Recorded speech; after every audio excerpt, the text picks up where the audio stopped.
La digitalisation, à notre époque, ça n'existait pas. Donc c'est un peu nouveau pour moi. Peut-être que je ne sais pas ce que je peux dire sur la digitalisation. Bon, je pense que euh, d'abord le concept nous est nouveau. Hein? Et peu de gens pour le moment ont la maîtrise de ces concepts-là. Parce qu'il s'agit en fait de nouvelles technologies de l'information. Et il est très difficile de donner une signification exhaustive pour ceux qui n'ont pas fréquenté le milieu technologique. La digitalisation, pour moi, c'est de s'intégrer dans le monde numérique. Que tout ce qu'on fait doit être associé avec l'informatique. Depuis quelques années, ordinateurs, smartphones, tablettes, digitales et autres objets connectés transforment notre façon de consommer et de vivre. Nous sommes tout le temps connectés. La digitalisation ou numérisation est la conversion des informations d'un support physique ou d'un signal électrique en données numériques que les dispositifs informatiques pourront traiter. À l'heure d'Internet, des réseaux sociaux, des appareils connectés et du tout numérique, il faut que les entreprises publiques ou privées s'adaptent et se réinventent. Au Congo, nombreux sont les établissements publics et privés qui peinent à s'adapter à cette nouvelle époque. Le cabinet d'études informatiques pour les projets et institutions, CEIP, représentant de Biotime Technologies IDEMIA et de Amazon Web Services, propose des solutions permettant aux administrations de se réinventer à l'heure du numérique. Nous avons regroupé des acteurs et des experts ayant une forte expérience dans le contexte africain. Et notre mission, c'est d'offrir des applications de collecte de données pour une meilleure prise de décision politique. Le cabinet congolais CEIP travaille en partenariat avec les États, les institutions, les entreprises publiques et privées sur les questions de transformation numérique. Dans notre approche, nous les aidons à faire une statistique. Mais ces statistiques sont quoi? Ce sont des données. Aujourd'hui, lorsqu'on se promène au niveau des mairies, des institutions, on remarque qu'on a beaucoup de feuilles. C'est ces données-là, à vrai dire, que les députés ou les institutions ou le président a besoin. Mais que se passe-t-il pour pouvoir utiliser ces données-là? Il faut collecter ces données, il faut les numériser, il faut les traiter et après il faut les classifier. On a eu à voir aujourd'hui la loi du ministre Ibomo qui ouvre une porte sur la sécurité de données. Et pour nous, l'idée, c'est de permettre que toutes ces données-là soient centralisées, soient accessibles sur les décideurs.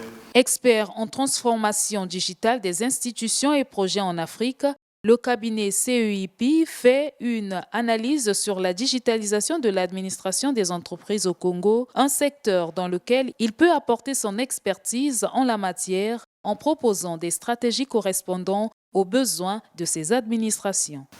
Le Congo, pour pouvoir relever aujourd'hui ces défis, doit opter pour une stratégie qui se voudrait et qui devrait à la fois être efficace et unique. Alors, actuellement, ce qui est établi, ce qui est constaté, ce qui est vu, c'est que le Congo n'a pas engagé une stratégie unique, une stratégie ambitieuse qui lui permet de pouvoir prendre à bras le corps la question de la digitalisation, la question du traitement de la donnée du citoyen congolais, ce qui pose un problème en termes de cohérence, mais aussi en termes d'efficacité dans le traitement de l'information. On a un produit qu'on a proposé, un commissariat, une tablette, pour permettre après derrière ces commissariats-là de pouvoir identifier chaque personne. Et quand on attrape une personne qui a déjà commis un infra, mais directement il doit subir. Sur les questions d'études informatiques, ce cabinet d'experts propose comme service la gestion relation client, la collecte et gestion des données, études et conseils en transformation digitale. CEIP se propose d'accompagner le gouvernement sur les projets de gestion de l'administration publique. Dernièrement, j'ai eu à voir beaucoup de personnes qui parlent que pour faire le e-gov, il faut faire venir des Chinois, des Américains, tout cela. Mais moi, je pense que ce n'est pas ça. Parce qu'aujourd'hui, c'est quoi? C'est que chaque pays monte un e-gov par rapport à son contexte. Aujourd'hui, nous avons eu à investir énormément d'argent dans des logiciels, dans des applications. Notre premier objectif, c'est quoi? C'est d'abord, se réunir tous ces logiciels et dire, écoute, on a eu à faire le port, on a eu à faire le trésor, on a la solde. Comment d'abord réunir cela? Parce que chaque logiciel, on a nos cadres qui se sont réunis, qui se sont dit que voilà, nous, par rapport à une initiative, voilà ce qu'on veut. On réunit et on fait un tableau de bord pour dire que ben voilà, regarde les données qu'on a besoin.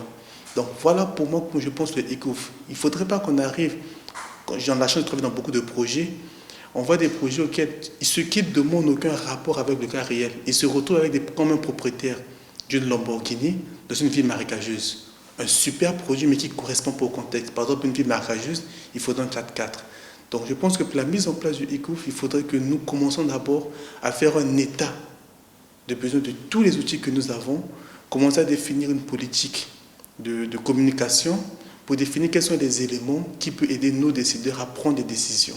Ayant ce que moi j'appelle un centre stratégique d'intelligence du numérique au Congo, qui en son sein va avoir la responsabilité de développer les différents systèmes d'information de l'État congolais, notamment le système de santé de l'État congolais, le système administratif, le système de finances, le système éducatif, le système de l'emploi, le système de défense, de justice. Et au sein de cette agence, on va pouvoir définir des protocoles de sécurité que doivent respecter ces systèmes-là. Donc on pourra en ce moment-là avoir un seul parc d'infrastructures qui répond à l'ensemble des systèmes d'information. Cyriaque Ovaga, fondateur du cabinet CEIP, et Chrisbel Malonga pensent que la transformation digitale de la gestion publique et la mutualisation des informations apportent beaucoup d'avantages aux populations. Ça va changer énormément de choses. Nous allons prendre par exemple un cas, le premier c'est l'intérieur. On sait qu'aujourd'hui, par exemple avec les fonctionnaires, on parle qu'on veut recenser les fonctionnaires. Mais aujourd'hui, nous avons la biométrie. La biométrie, c'est l'outil par excellence de recensement parce que je suis le seul à avoir mon empreinte. Pour le Congolais lambda, l'intérêt, ce serait dans la pratique. Je vous prends un exemple très simple.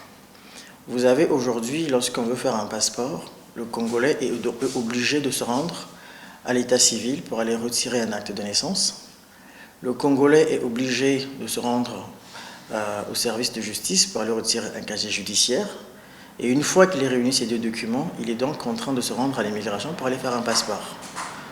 Au lieu de dire à la personne d'aller rechercher un acte de naissance à la mairie, nous pouvons imaginer la mise en place au Congo des pièces d'identité qui porteraient immédiatement le nom de l'acte de naissance ayant permis d'établir cette pièce d'identité.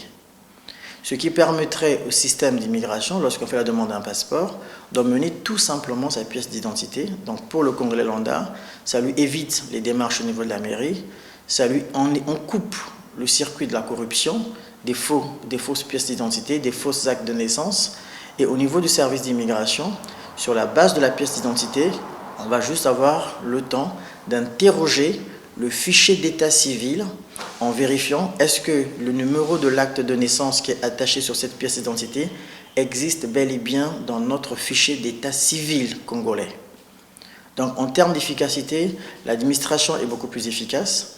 Le Congolais gagne également en temps, en termes de temps, mais on coupe également tout le circuit de la corruption.